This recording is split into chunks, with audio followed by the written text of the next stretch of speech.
find me?" Nash asked, his bald pate stark white, face beet red from the sun. "Doesn't matter much now." Jones looked at him across the haze of pipe smoke with a wry smile. Jelly Nash was chained to a bunk and couldn't even scratch his ass. "But you're not going to tell me." "Guess not," Jones said. "Hey, where'd you get those boots?" "El Paso." "You still got a horse?" "Why don't you get some sleep?" "Just making some conversation." "You got a lot of friends in Arkansas." "Sorry about that," Nash said. "I thought that roadblock was my ticket out." "So did I." "Probably be some friends waiting on me in Kansas City." "I doubt it." "You want to put some money down?" "You want to fill me in?" "People talk." Jones stood as the train shifted onto another track, and he found purchase on an overhead rail. He emptied his pipe out the open window, feeling the hot summer wind on his face. Without much thought, he fingered the loose bullets in his right pocket, keeping the .45 revolver in a holster under the hot coat, despite the Justice Department's policy about agents not carrying weapons. "I think a federal cop is a screwy idea," Nash said. "Who asked you?" "What makes you all any different from those goons in Spain or Germany?" "I'd like to know what makes a con so damn stupid as to return to the prison where he escaped. If you hadn't busted them boys out of Lansing, you might be sleeping on satin sheets at some hot pillow joint."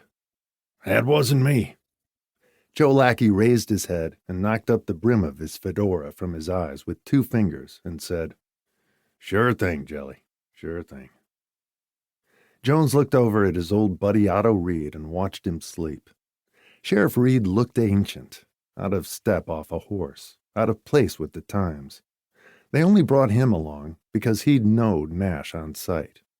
The old man was cut from the same cloth as Jones's mentor, old Rome Shields back in San Angelo, who'd taught Jones to fight and shoot after his father's heart had been pierced by an Indian's arrow. Jones clicked open his gold timepiece again, feeling the heft of his holstered gun.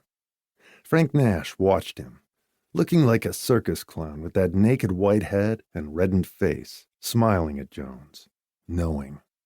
Slats of light shuttered his profile as they passed under a wooden bridge and came out again in moonlight. Jones didn't like the look. It was the kind that always made him fold a hand. Harvey Bailey knew the meet was on the level, a little diner right around the corner from Union Station in Kansas City. Vern Miller sending the signal that Jelly Nash needed a friend and brother. There was a lot you could say about Jelly Nash, but that bald-headed son of a bitch was there for Harvey when Harvey was serving a 10-stretch for bank robbery in Lansing, helping bust him out last month with a set of .38 smuggled into boxes of twine. Harvey, Jim Clark, Mad Dog Underhill, and a few more thieving sons of bitches walking out with the warden pretty as you please, Underhill holding him with a garrote like it were a leash. Jelly Nash. That was all Vern Miller had to say, and there was Harvey sitting beside a red-headed woman in a red dress at the counter. The woman wanted some eggs and bacon after a little late-night action with Harvey, who'd picked her up at a colored joint where they'd watched Cab Calloway and his orchestra till 3 o'clock.